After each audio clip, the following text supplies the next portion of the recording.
Magandang umaga! Wow, tayo po'y makakaupo. Say hello to your seatmates. Smile. Yan. Okay, good morning. Alam nyo ho, I really love this topic. Tungkol pa rin tayo sa pagtatagumpay. Ang isang taong nagtatagumpay, kailangan, sabi nga, mga kailangan nating iwasan, things to avoid. Review. Tingnan ko nga, dapat pala may pampremyo ko dito para tingnan ko, things to avoid, one is carelessness. Yan. Avoid neglect of the Word of God. And next, avoid shallowness. Sa pagpapatuloy na, ito naman ngayon, ang kailangan nating hubugin, i-develop. What do we have to develop in order to have success? The things to develop is, number one, we need to develop our conviction. Next, we need to develop accountability. And the next is, develop direction. Ngayon, magsusum in tayo sa topic about conviction. Nakaraan ay nagkaroon tayo, pinagdiwang natin ng Independence Day. Itong Independence Day, naku, I really appreciate Independence Day. You can imagine, kung tayo ay nasa ilalim pa ng mga Kastila, o kaya ng mga Hapon, o ng mga Amerikano, salamat. Dahilan sa mga babae at lalaki na may mga konbiksyon, na nahandang manindigan para sa bansa at para sa ating kalayaan. Wow, may nanindigan para sa atin, kaya tayo malaya. Salamat. Salamat sa kanila, sa ating mga bayani. Ngayong umaga, ano nga ba, what are the epitome na isang taong mayroon conviction? Meron ba akong conviction? Alam niyo ho, what are the characteristics? Si George Washington, ang kaunang-unahang pangulo, pangulo ng bansang Amerika. During his school days, school boy pa lang siya. Bata, maliit, paslit na bata pa lang siya. Mayroon na siyang nabuo. 17 panuntunan sa buhay. Mga titindigan niyang mga conviction sa buhay. Schoolboy pa lang, bata pa lang, batang paslit pa lang siya, nabubuo na ang paggalang niya sa Biblia. Sabi niya ganyan, nagkaroon siya ng 17. Let me read some, siguro dahil sa kakapusan ng panahon, hindi ko mababasa lahat. Pero ang mga ito, actually marami ito pero isa dito, sabi, envy none who are above you, and despise none who are below you, but possess and manifest the utmost good will toward all men. So sabi niya ganyan, seek first of all, gain clear views of His will and with regard to all things, to be perfectly conformed to it in doing this. Cherish no thoughts, indulge no feelings, speak no words, and do no actions but what you really think. But what you really think, after all, the light you can gain will most honor God, most benefit yourself and others, and give you the greatest joy when they come to be exhibited before the assembled universe at the judgment day. Alam niyo ho, ang dami, 17 po ito, ang dami nito. But ang mga ito po ay hindi lang, sabi sa Colossians 2:8, mga galing sa filosofya, sa tradisyon, kundi ito ay nababatay sa salita ng Diyos. Sa Colossians 2:8, see to it that no one takes you captive through hollow and deceptive philosophy, which depends on human tradition and the basic principles of this world, rather than on Christ. Mga prinsipyo sa buhay na nakabatay sa nais ng Panginoong Hesukristo, sa nais ng Diyos. Kaya nga, merong kanta dyan di ba? Sabi gano'n, tungkol sa sa lahat ng ating mga bagay. Kaya yan ay tagumpay, kaya yan ay pagsubok, kaya yan ay marapat na ibalik lahat, nakaangkla ang lahat na ito sa ating pananalig sa Panginoong Hesukristo lang. Kaya ang Amerika nagtagumpay dahil ang pananalig nila noon ay sa Biblia. Look what's happening to America ngayon. Ano nangyayari sa kanila? Kahit ang pananalangin sa public places, pinagbabawal na. Ang mga sumunod na mga henerasyon, wala nang paggalang sa salita ng Diyos. Pero, kapag ang conviction mo nakasalalay sa Diyos, tiyak ang tagumpay mo. Alam niyo ho, unang karakteristik po ng isang tao ay kaya niya. Ang kanyang karakteristik, they or he or she can overcome the man-pleaser tendency. The men and women who can overcome the man-pleaser tendency. We all have that tendency. We all want approval. We all want, yes, we like you. Tanggap kita. Accepted kita. Pero sometimes, ang kalakaran ng mundo, join them. Makisama ka sa kanila. Naalala ko ho, ako ho nagtrabaho sa public school ng 13 taon din. Meron po akong eskwelahan na pinasukan. Pagkaraan ng flag ceremony, pagkaraan ng program, wala na akong pasok yun. Wala na akong pasok. Yung 2 oras sa programa, after noon, ang mga teachers, talagang pwede lang hindi pumasok, talagang nakakalungkot po. And what I did, noong panahon na yon, naawa po ko sa bata dahil ang layo pa ho, lumalakad sila sa bukid. Kalayo ng mga bahay na nilalakad para makarating sa paaralan. My conviction ay magtrabaho para sa Panginoon at para sa mga bata. And dahil doon, ang mga kapwa ko guro, pinaratangan ako na nagmamagaling. Dahil nagtatrabaho ka, ang akala, nagmamagaling ka. Kakaiba ka. Bakit nagtatrabaho ka mabuti? Napapakabayani ka? Nagmamagaling ka ba sa principal? But you know what? May mga bagay na, na kailangan mong tindigan regardless of yung sinasabi at tanggap sa iba. But I thank God, nakasama ako, nakakita ako ng kamukha ko. Kaya lumalakas kami. And we were able to influence the rest. We were able, the 2 of us, and then naging 3 kami, naging 4, naging 5. And after noon, nakalipat ako. And ganoon din, I thank God. Now, we can stand sa ating conviction ng hindi mayabang, ng mayroong holier than thou attitude. And I thank God dahil natapos ako ng paglilingkod sa kanila, they became my friends. May mga panahon, baka pagtawanan ako pag kami nagkukwentuhan nila, they will see us praying together. Tataas ang kilay. Bakit? But you know what?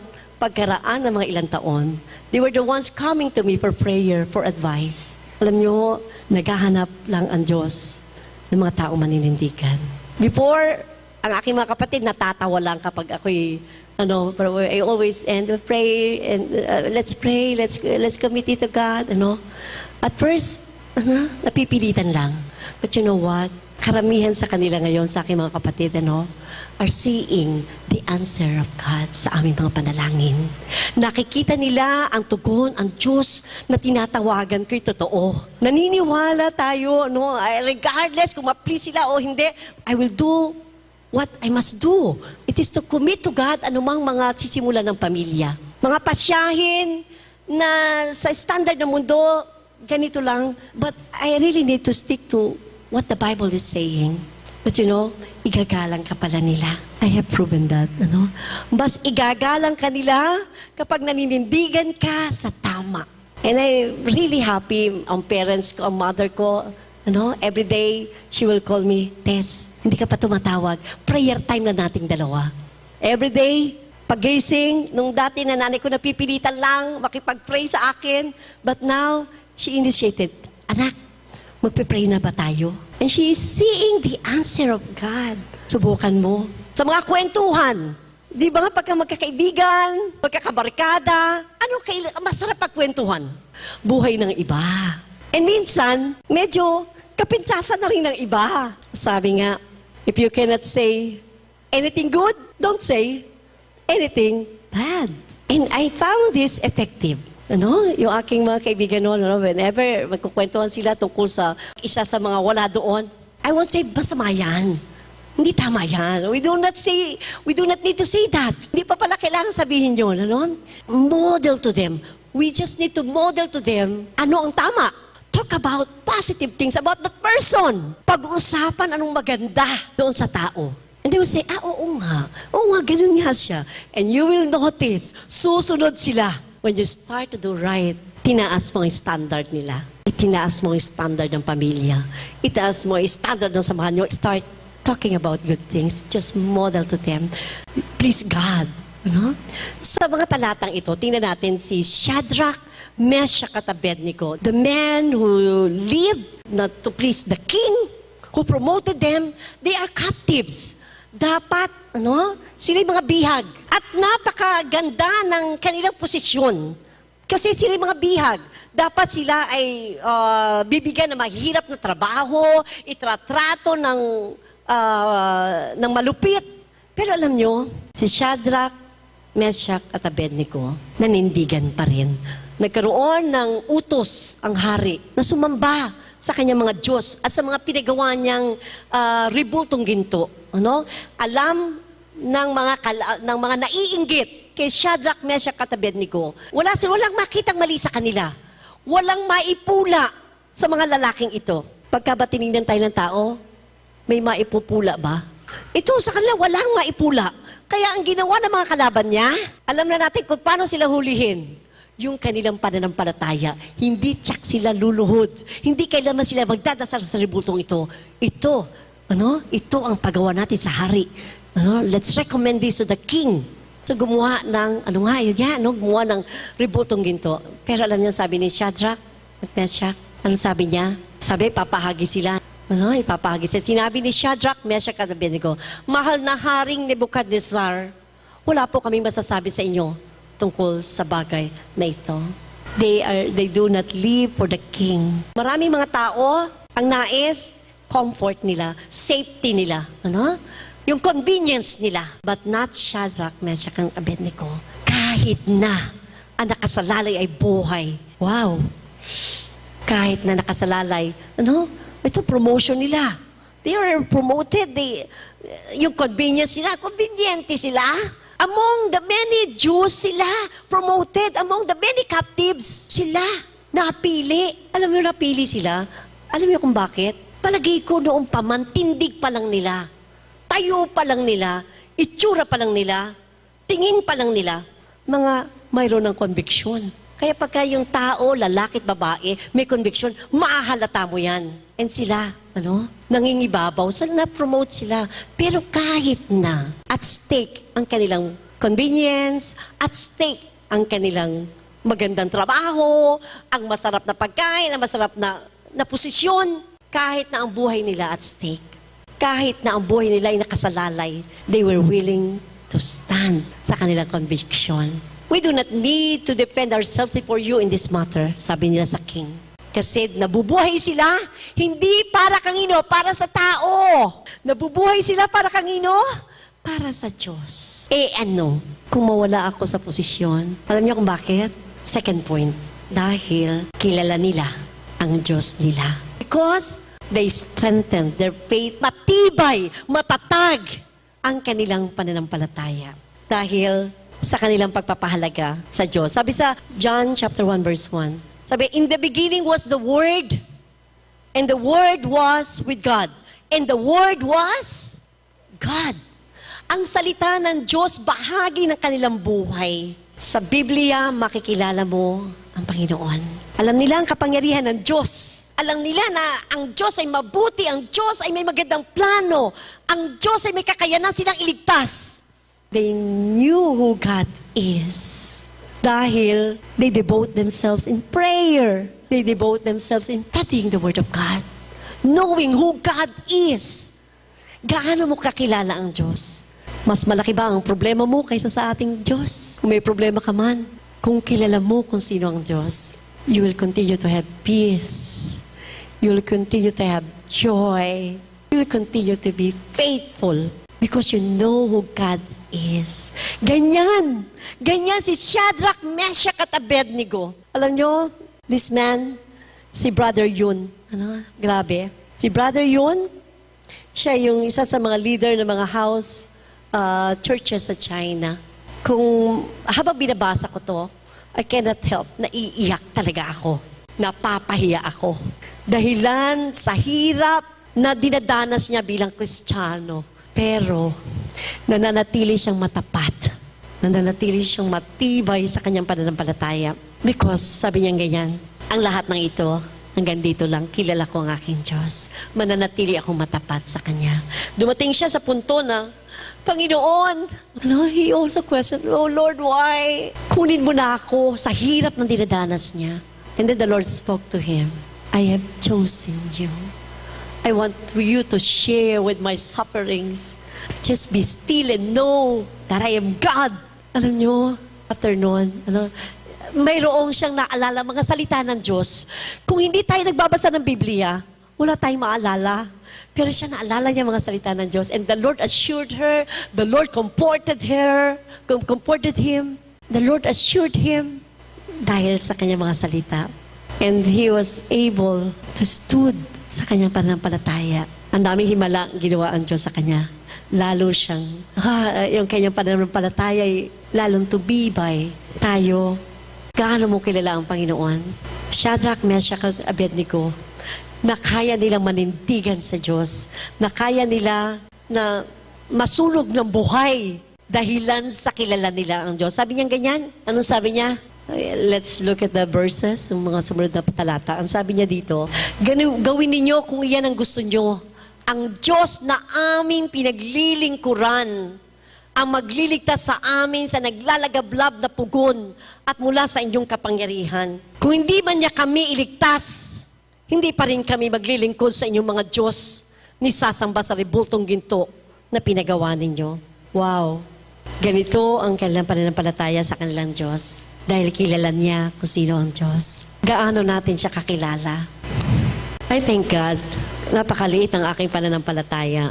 Napakaliit. But I thank God. Nung nanalangin ako, Panginoon, gusto kitang higit pang makilala. Ang ginagawa niya, gigisingin niya ako madaling araw. And I believe, it was really Him na nagnanais maka-fellowship ako. Pag gunising ka nandiyan sa madaling araw, na hindi ka naman ganon, ibig sabihin, God wants to fellowship with you. And I was able to enjoy the Lord. I was able to enjoy Him and His presence. Habang kinakikilala mo siya pala, mas madali sumunod. Mas magiging madaling sumunod. Because you know, sino yung humihingi sa'yo, sino yung nag-uutos sa'yo, sino yung nangangako sa'yo. Be strengthened in our faith. Devote time, praying. Si Caleb ho ay bata pa lang yan, ano? Lahat ng panalangin, lahat masira niya, may piano siya, no? Umusok. Ano? Umusok yung piano dahil mga galing sa mga Japan surplus.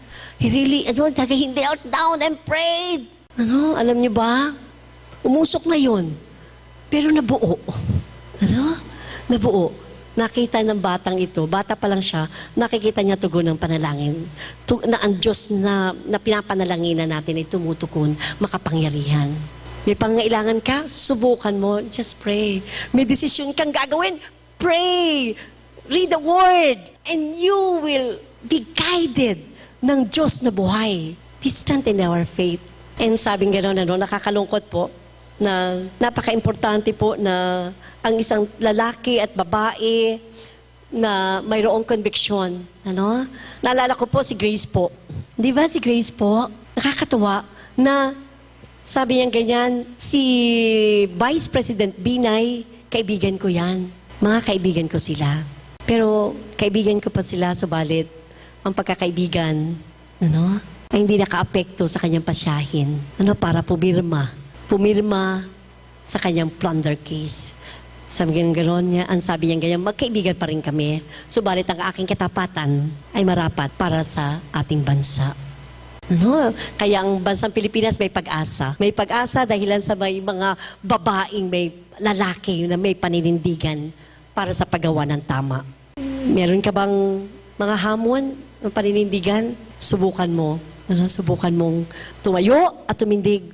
Ang Diyos ay kasama mo. Pangatlo, consistent loyalty. Sabi ng verse 18, sabi, but even if He does not, we want you to know your majesty, that we will not serve your gods or worship the image of God you have set up. Alam nyo, sila po, handa, sabi nyo, kahit na hindi kami iligtas ng aming Diyos, sa Kanya pa rin kami. Tayong lahat, mas madaling sumunod kapag may assurance, Lord, basta, may reward. Sabi sa akin ni Caleb, one time, I was preparing yung aking tithes, and the Lord urged me to give a sacrificial giving. Ha, Ma? Ibigay mo yan?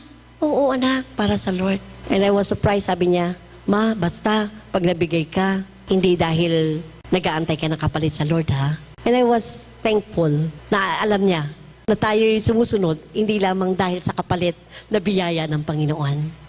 I really like the song of Kuya Rapi. Sabi ganyan, yung song na Dumaan man ako sa apoy, di ako masusunog. Dumaan man ako sa ilog, di ako malulunod, kasama natin ng Diyos. Pero alam niyo, binago niya to. Binago niya. Sabi, dumaan man ako sa apoy, ano kung masunog?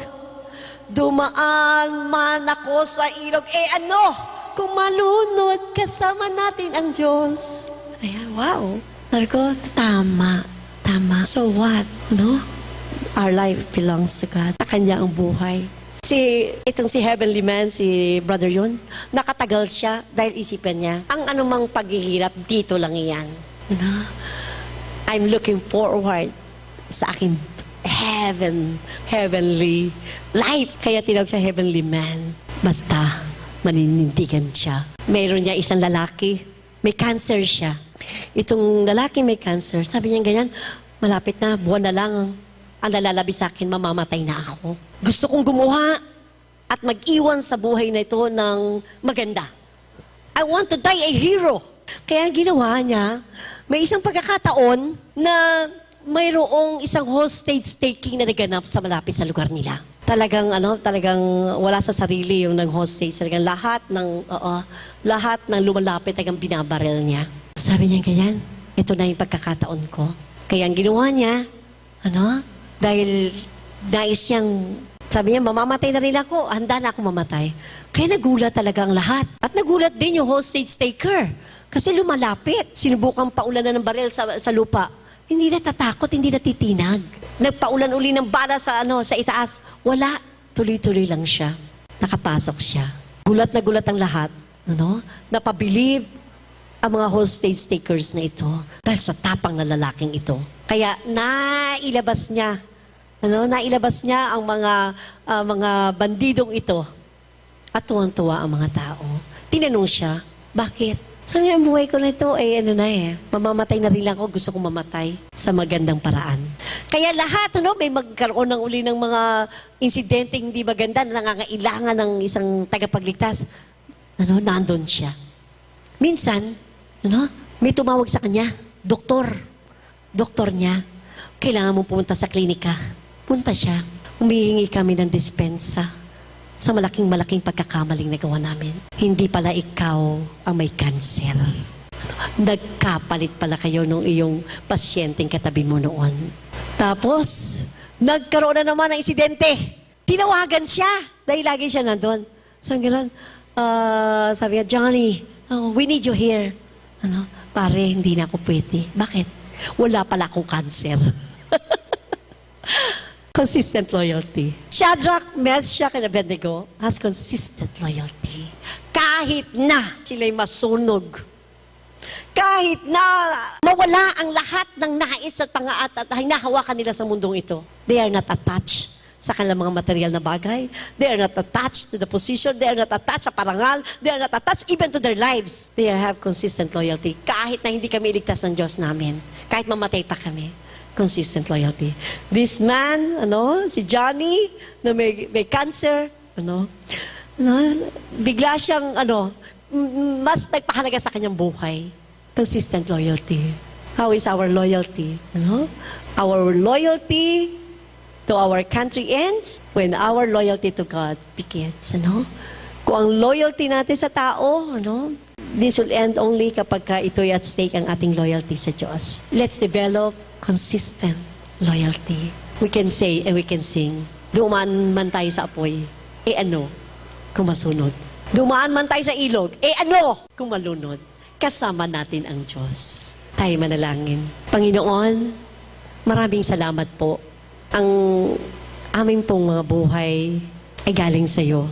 Tulungan mo kaming mamuhay para sa iyo. Katulad ng iyong mga disipulo, nag-alay na kanilang buhay, hindi lamang para sa ganansya, hindi lamang para sa benepisyo. Kundi ang kanilang mga buhay ay nahanda silang ibigay anuman ang kapalit nito.